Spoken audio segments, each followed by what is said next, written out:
I'm going to display yet another few uses of the Magic Eraser. For this car, use number 1, and it's very common to get these scratches from people, either jewelry or their fingernails or who knows what. What I want to address is this area because there's a pretty simple fix. And within this area you have a combination of two things, what is called transfer from burnishing, that's the official term, burnishing, and that's where friction is generated and part of the material, let's say it's my fingernails or jewelry or some of your keys, a keychain, friction happens very quickly. It has to do with pressure and speed. The more pressure and the more speed, the more friction is going to be generated. Just take your finger and rub it against any surface really hard and many times, and it will generate lots of heat. Well, that heat will help transfer some of the material from, let's say, my hand onto the paint. You also have accumulation of dirt, your dirty fingernails, your dirty fingers, whatever, and then you have scratches. So there's 3 different variables to address. Really what we're addressing is a quick fix. I'm going to zoom in well enough. These scratches are very obvious. This is actually one of the worst cases as far as just scratches like this, because overall the car's in pretty decent, respectable shape. It just has not been detailed in many years. So every one of these door handles has these scratches in it. If you want to oversimplify it, some water and a Magic Eraser pad.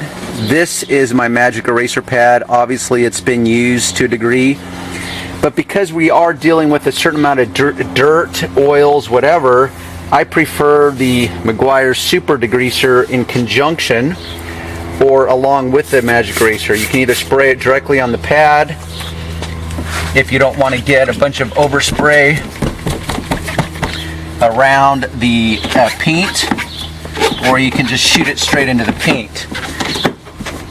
So the deal with the Magic Eraser is, yes, it will abrade if you use it hard enough and long enough. So that means if you put enough pressure on it and you go back and forth enough times, you eventually will abrade any material. But that's where you control, just like using a buffer, you can custom control the moment. So you use very light pressure, test for results, you check your results, and then you either proceed further with more pressure or more rubbing back and forth. So right here I've already cleaned off the scratch marks, and I'm going to go around and do all 4, and then I'll come back and I'll show you, because really what I wanted to deal with this will not remove actual individual scratches. This will help remove abrading, which is a layer or an effect of very fine, very superficial scratching. This will remove the dirt. It will remove those any transfer that's there, and it will almost completely diminish everything but hardcore scratches, which, as I observe this, after I know that I clay and wax this paint, this will look perfect. So let me go around and do the rest, and then I will show you the after result. Okay, a couple things. First, let's take a look. And once again, I hope this is showing up. This looks 99% perfect now. All I have to do is clay it and wax it, and I know it's just going to be like good as new. This is the front door, or the driver's door, and in here, once again, 99% perfect. You will notice that there's still scratches here. This would actually require wet sanding and polishing to remove these 100%.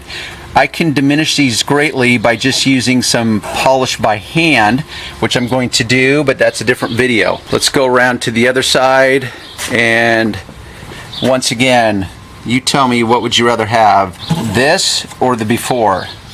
I think the answer is obvious. Here's the last door handle, and that took me roughly, I don't know, 5.5 minutes. So something that has come up in the videos is my dilution ratios. I use so much of this that I mix it in 5-gallon containers. So for ease on my part, or simplicity on my part, I actually dilute this 5 to 1. And why do I not just use this instead of my all-purpose cleaner? Well, because this is good and it will take care of most of the dirt. This is just more aggressive, or you could say better, at breaking down certain types of grease and oils. But between these two products, I can virtually accomplish any car to 99% level. I have a couple other products that are more specialized. I'm not going to get into that. But really, when we're talking about 99%, that's most of you.